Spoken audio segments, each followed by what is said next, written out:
What makes a game fun? Go ahead, I'll give you a few seconds.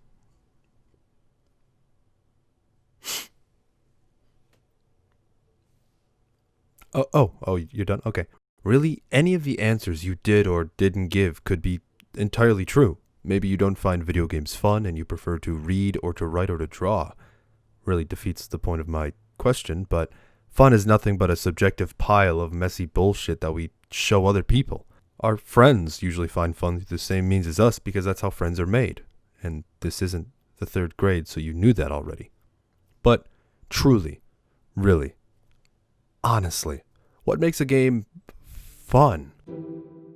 Do you enjoy the calm, quiet, and peaceful existence in an infinitely generated world of cubes as you rhythmically mine your way through the stone to find what may be your most prized possession? What about the tense, fierce, and quick action of a Soulsborne game, where every button you press must be used to perfection with utmost patience, timing, and precision? Or do you enjoy something more?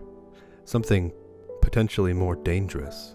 Something that sits you down in your chair and inserts its own little veins into your fingertips as you play, pumping you full of endorphins to the point where you can feel every time your heart beats beneath your lungs. The world grows black as you become entranced with the one thing you desire, and that one thing only. Fear. Not your fear. Their fear.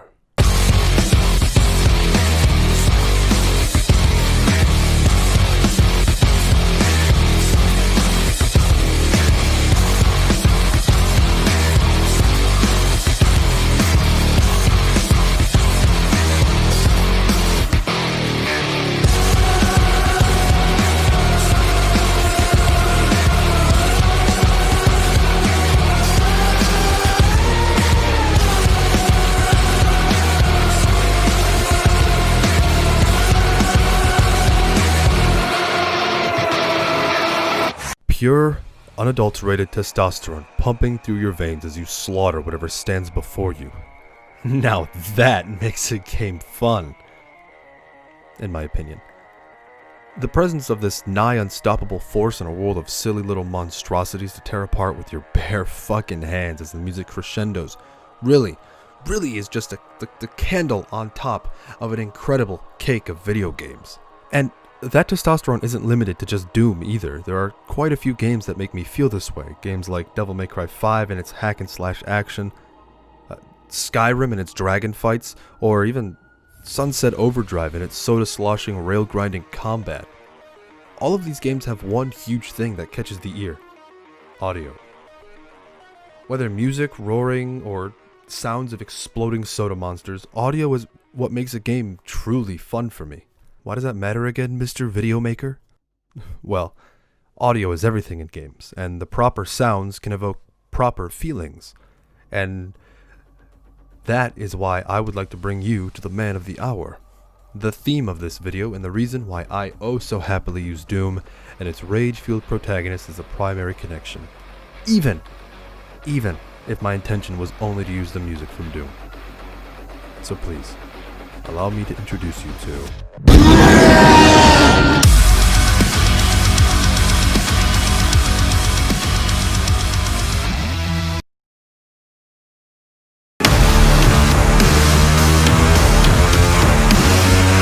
Kazan Yamaoka is a samurai. A samurai with a heart filled with desires that a samurai should not hold close to their soul.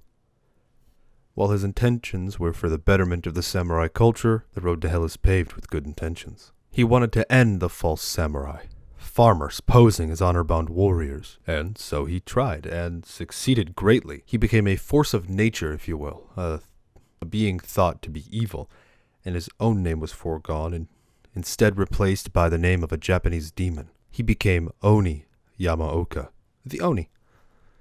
He was a samurai not fueled by honor, but instead by rage, and as such was treated as less than a Yamaoka, and more as a demon. Kazan eventually found himself slaughtering his own father, who dared stand in the way of ending the life of the lord who desecrated his name. Shortly thereafter, he found his way to said lord. He murdered him by ripping out his accursed tongue and smashing his head in. He was stopped by the farmers of the town, who all banded together to tear him down to his back and continue to mercilessly torture him. He was left in a stone mill to die a slow, agonizing death, only to be welcomed by the entity with open arms and that familiar kanabo he so willingly murdered his people with. One thing of interest is that Kazan Yamaoka is Rin Yamaoka, aka the spirit's great-great-great-great-great-grandfather. Yes, 5 greats. That doesn't seem like all that much considering when you think samurai, you think swordsmen and feudal Japan. So let's take a step back and start from the beginning with the time frame. We'll touch on other things in the samurai history, but I think it is best to begin with setting a time frame. Now, there aren't any real means of setting the specific timeline, unlike my estimate with Ace Visconti being from the 1980s using his clothing and the like. So let's start with a question or two. When did the samurai operate? And who were they? That's a simple one. For a long time. Specifically between the 12th century and the 1870s, with a piece of note being that 1868 was the end of the feudal era in Japan. Due to the 250 years of peace in the Edo period, the samurai were much less called upon as their typical militaristic police style of authority. You could question why the samurai ever disappeared if they had more of a police style of authority anyway. Well, that's because they weren't exactly the police of Japan. They were the retainers of the daimyo, who were the typical feudal lords you see in popular Japanese mangas or anime or history or TV shows. They were the rulers of each territory in each era. The samurai had special privileges which equaled that of what one would call police now, as well as held a very high prestige. The samurai were also the ones who cultivated and taught the Bushido Code, which taught integrity, respect, courage, honor, compassion, honesty, and loyalty to those trying to become a samurai. It's already feeling like Kazan wasn't exactly samurai material, huh? Well, there is something else that the samurai would do that Kazan did. They would take trophies as a source of great pride and honor. These trophies were the heads of their enemies, cut and cleaned with the teeth blackened to showcase the desecration of said enemies, displayed brilliantly upon tables for all to see. They would use their swords to cut these heads off, obviously, but katanas weren't the only weapon used by samurai. In fact, other weapons were things such as cannons, yes, cannons, naginatas, hanbos, kusarigamas, and even kanabos. Wait, samurais used kanabos? But I thought those were associated with onis. Aha! They were, but not because they were evil. They were only associated with onis because of their power and size. In fact, there's a phrase in Japan that goes like, it's like giving a kanabo to an oni, which apparently just means giving the advantage to something that already has an advantage. Interesting. Okay, so involving the samurai and considering exactly how Kazan Yamaoka operated, it seems like the only thing that made him a bad samurai, or even the oni that he was nicknamed, was his ruthless vengefulness and his inherent rage, which is fair. He used weapons of a samurai, fought like a samurai, could ignore an abundance of pain like a samurai. He even took trophies like the samurai would. He was, on all fronts beside his emotional stability and general disregarding of the Bushido Code, a samurai. Alright, enough about the samurai. We haven't gotten any closer to thinking or talking about when Kazan could be from, even though that was what I said was going to happen first. This all depends on one singular thing, however. Rin. That's right, we have to use Rin Yamaoka in order to figure out when-ish Kazan was taken by the entity. In my Spirit video, I theory crafted the idea that Rin Yamaoka was from at least 1996 and as close as 2003, when Japan came out of a severe housing economic crisis. 1996 was also when the university she went to opened for the first time. I lied. We don't just have to use Rin. We have to use some basic mathematics and understanding of generational gaps. Let's assume she's from the year 1996. Let's also assume that a generation spans about 30 years, which was the average age that a woman had her first child in Japan in 1996. If we go back about 5 generations, that means that Kazan Yamaoka existed 150 years before Rin Yamaoka, which in 1996 means that he existed in the year 1846, give or take. This was very close to the end of the samurai, but still within the range of the 12th century to 1870s, a massive range. This would also make a lot of sense considering the Edo period, that whole peaceful 250 years, took place between 1603 and 1868, much closer to when the samurai started to collapse as the police force. This is also when it would make sense that farmers could have indeed attempted to succeed samurai. So 5 greats out in front of the grandfather makes perfect sense. However, there is another thing we can figure out. The season he was taken in. In one of the pictures provided, we see him walking through a winter field. However, In another official piece of artwork, showcasing how he had slain his father, we can see his fallen patriarch leaning against what looks to be a collapsed cherry blossom in full bloom. What's interesting is that cherry blossoms don't bloom until April, meaning Kazan Yamaoka was taken in or around April of 1846. Now, this is assuming he was about 18 at the time of being killed, with every one of his children having a kid at age 30, which really, it's really rough to place. It would fall in line with samurai ages at the time, as kids as early as 13 became samurai, but until further notice, April of 1846 is my official guesstimate, give or take a few years possibly. Wow, that was really long-winded. We can make it better. Together we can show the world what we can do. You are next to me and I'm next to you. Push me on through. The Oni is a horrifying monstrosity of a killer. His power is Yamaoka's Wrath. Striking a healthy survivor grants him a 40% boost of his total power gauge, absorbing the blood from his foes. When a survivor is injured, he can absorb blood orbs that are left behind by them as they do actions such as crouching, repairing a generator, and healing. The survivors also passively drop 2 blood orbs every few seconds. When the power gauge is full, holding the active ability button begins the unending, c. 45 seconds, wrath that is accompanied with the wrath forged by Kazan's own destructive desires. While the power is active, the Oni is now in Blood Fury, where he draws strength from his rage to unlock new abilities. The first one is Demon Dash, where the Oni can spend 2 seconds in order to begin a dash that allows the demonic force to run at 192.5%, making him the 4th fastest killer in the game for overall movement speeds at base speed behind Demogorgon, Nurse, and Hillbilly respectively, as well as 3rd fastest killer in the game if you consider consistent movement speeds behind Nurse and Hillbilly. When including the Oni's 2 speed add-ons, Akito's Crutch and Kanai Anzen Talisman, it makes him just 9% slower than the Hillbilly during his chainsaw sprint with much more maneuverability. The Oni can also press and hold M1 in order to activate a new attack, not counting as a basic attack known as Demon Strike. Holding the attack button will allow the Oni to hold his Demon Strike for a few seconds and slam his weapon down after a longer lunge, with limited control of the camera movement. When a survivor is struck by this attack, they are instantly put into the dying state. The Oni can also hold his Demon Strike for approximately 0.5 seconds and gain the full benefits as if he held it longer, with an easier use due to the normal lunge range. The Demon Strike is ready to be used during this attack when the Kanabo glows red. And just to do a little bit of math, Blood Fury charges naturally at a rate of 0.2 charges per second, and needs a maximum of 100 charges in order to be activated. That means the Oni would need 500 seconds in order to successfully charge his power without hitting a survivor. That's 8 minutes. That's also not counting the fact that it stops 2 charges before it activates, so you cannot passively gain the power. Before we go into any sort of countering or tactics to avoid his power, let me just say that I believe that Oni has the strongest ability in the game.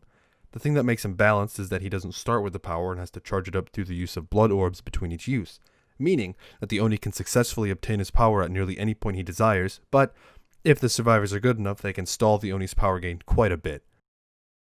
That knocks him out of the contender seat for best killer in the game, but he certainly has a place at the top considering his lethality. And I'll stand by that until the day I die, or until a better killer power potentially comes along. Now, what you want to do when you play Oni is never commit to a chase at the start of a game. If you only see one survivor, obviously you can chase them until you feel confident leaving the B, but you want to obtain your power as quickly as possible. Then you can either commit to a chase in order to get it down, or if you have information on the next survivor or survivors, a la a perk like Discordance, you can activate your Blood Fury as you get closer in order to effectively use the most amount of charges as possible. Now, I'm going to give you a few tips that'll make your life, as Oni say, 100% easier. And there are only 5 of them. The first tip is only rely on the Oni's flicks when chasing around loops or in tight spots. It's never going to be easier to flick or demon dash into a demon strike someone than when you're inside a building or chasing around certain loops, if not all of them, in order to force a pallet or down somebody. When you're out in the open, where a survivor will have a much easier time avoiding you, instead of flicking, slow down and stop the demon dash, then hold M1 slightly, and demon strike their ass like you were a Billy back revving his chainsaw.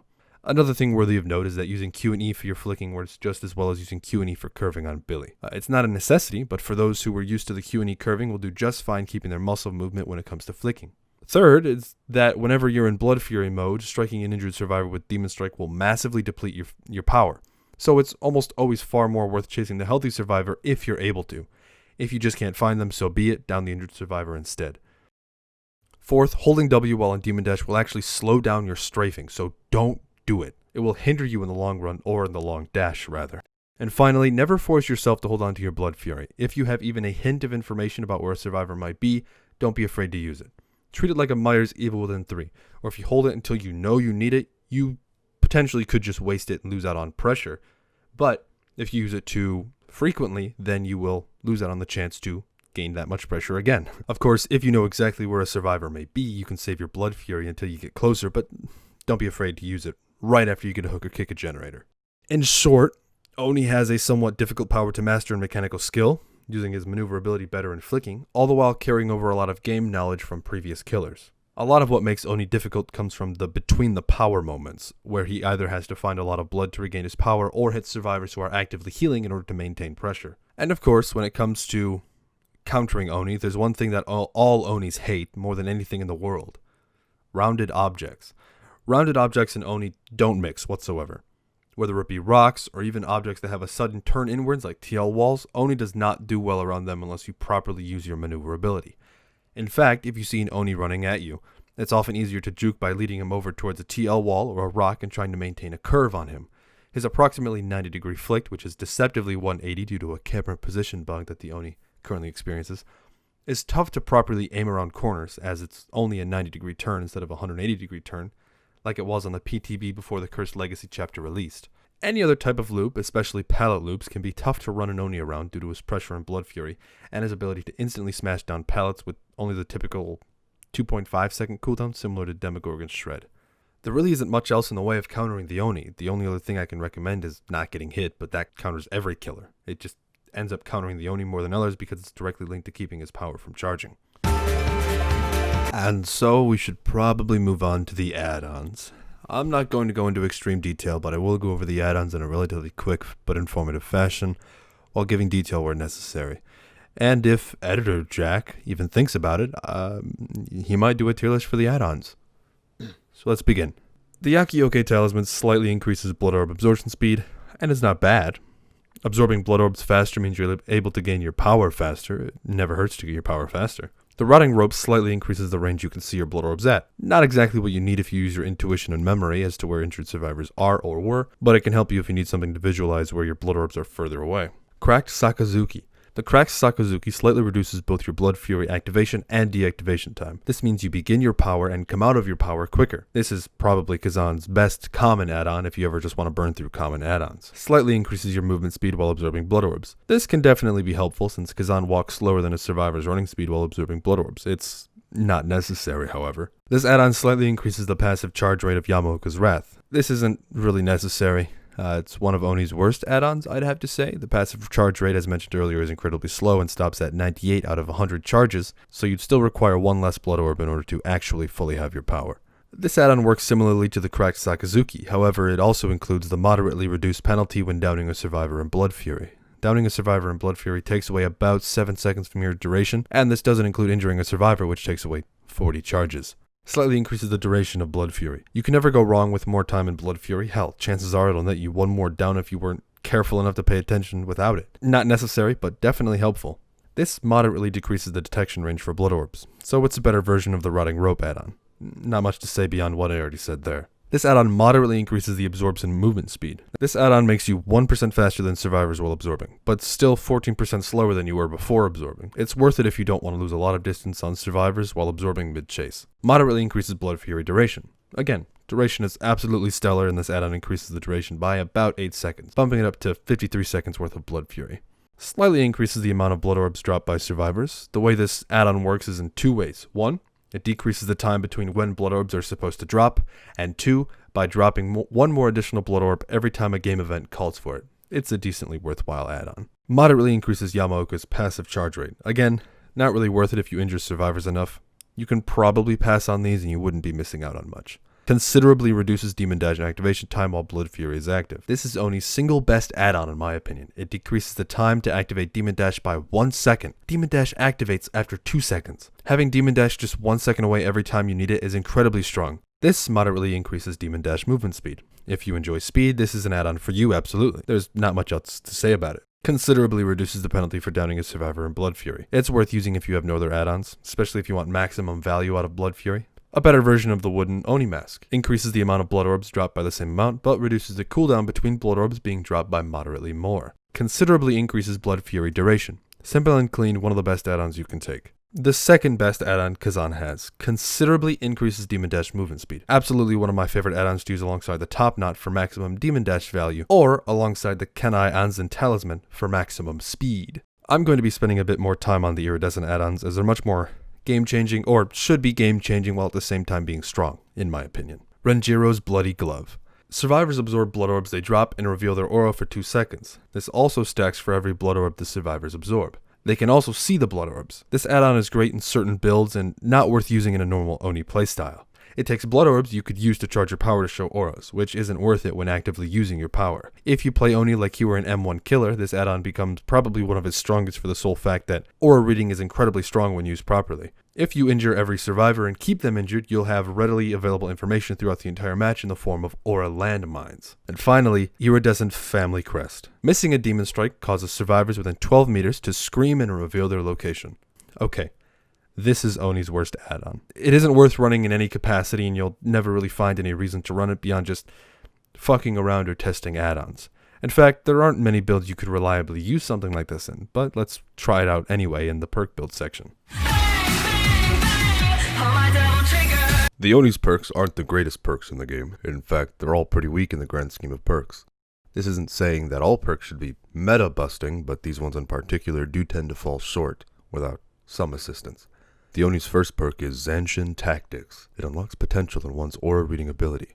You are mentally alert and aware of key points on the battlefield. The auras of all pallets, breakable walls, and window vaults are revealed to you within a 24-meter range. Whenever a survivor is damaged, Zanshin Tactics becomes inactive for 40/35/30 seconds. Zanshin Tactics is unique to the Oni until level 30. You know those interesting character ideas that the community makes up sometimes where the killer becomes a survivor and the survivor becomes a killer? Well, we no longer need to know what Kate Denson's Windows of Opportunity would look like if she was a killer.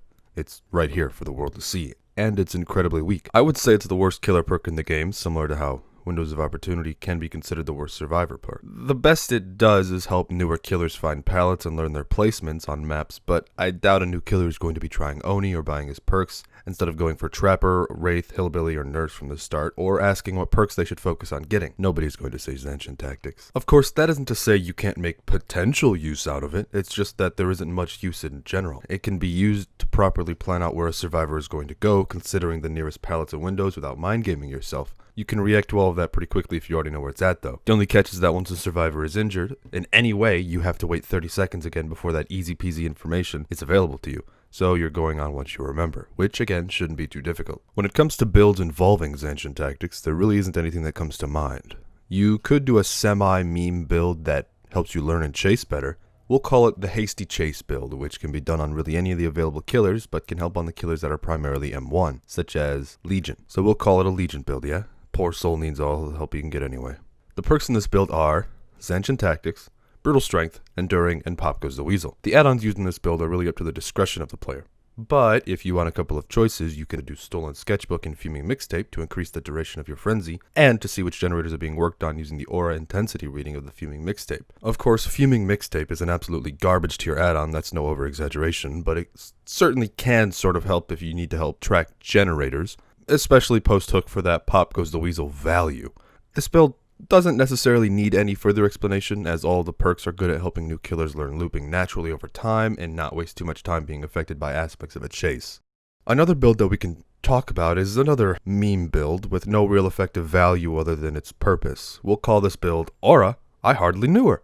There are plenty of killers we could use this on, but in order to get the full effectiveness out of the build, we should probably choose a killer that has aura reading add-ons as well. So we can look at the Shape, the Pig, the Wraith, the Plague, and the Oni.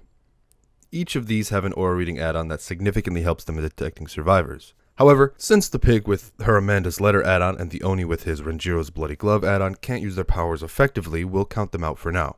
The Plague gains a massive increase in power with her Black Incense add-on, but she could do for this build. However, I'd rather it be a stealth killer that can make use of these perks while also being, well, stealthy. So that leaves us with the Shape or the Wraith, but if we're going to try and use Zanshin Tactics, we need to chase survivors, and playing Tier 1 Scratchmere Myers isn't a killer you should chase with. So it's all up to the Wraith to fulfill this build's needs.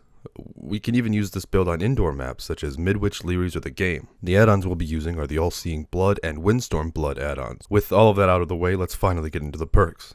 The perks showcased in this build would be Zancian Tactics, Knockout, Surveillance, and Barbecue and Chili.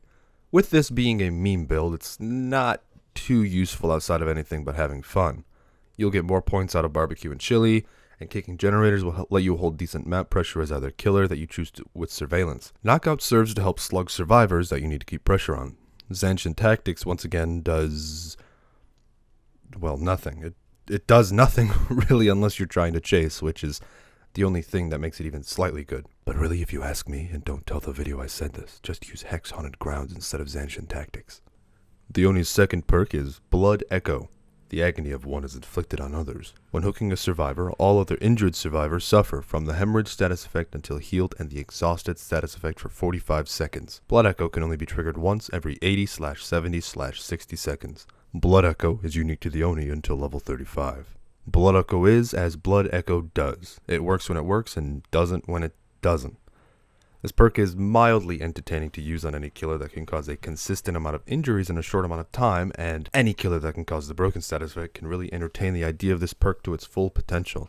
Not that its full potential is necessarily high in terms of power, but it's still worthwhile? This perk is really only good on a few killers, with very few viable build ideas, so let's take a look at one or two of these builds, if there are even that many to begin with. I won't bore anybody with any consideration with each killer, so we can just skip right to what we need to talk about. This perk can be useful on 3 killers. 4, if you count Plague, but I don't play a lot of Plague, so I currently don't have the experience necessary to use her to her full potential. Of course, it's not a necessity to use this perk on these killers, but it's always fun to theorycraft builds whenever possible, so let's get kicking, yeah? Blood Echo can be used on 3 killers, as I mentioned prior. These 3 killers are Legion, Trapper, and Freddy Krueger. Why these 3 killers? That's a good question. Legion, because of their incredible ability to injure survivors incredibly quickly. One could argue that not even the nurse can injure people as quickly as Legion has the potential to, given her fatigue state she enters after every time she blinks. I believe it, but only because I love Legion to their very core, no matter their flaws. Anyway, this is also good on Trapper because while Trapper can block off pathing at loops, Blood Echo on Trapper has the unique ability to keep survivors trapped in corners longer or until the Trapper lets them escape. No dead hard through traps, no lithe to another pallet loop, no sprint burst to escape dead zones covered in traps. It's really only worth using not worth using outside of this. In a build here or there, one build when it comes to the Nightmare. He's strong enough on his own to not necessarily warrant using strong perks, but you definitely shouldn't go out of your way to use weak perks either. We'll call the first build, the Legion build, Healer is Dead.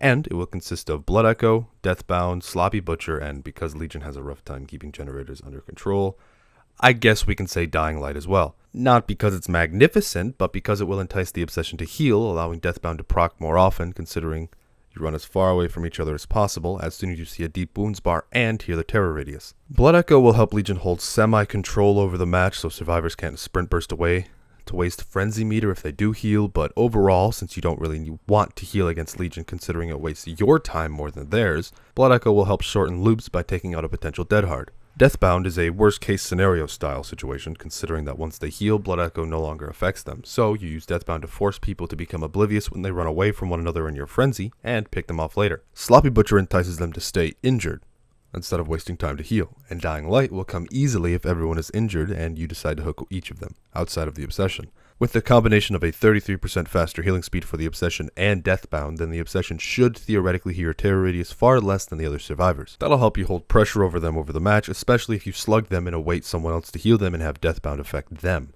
The add-ons are really up to you, but using the Legion pin to give survivors the broken status effect will really assist with pressure, so using that add-on with any other add-on of your choice is key. When it comes to Trapper, we can call this build Nat King Zone. On everyone's favorite superstar, we'll be taking the perks Blood Echo, Surge, Agitation, and Forced Penance. Now, before you laugh, let's take a look at what these perks will do for each other.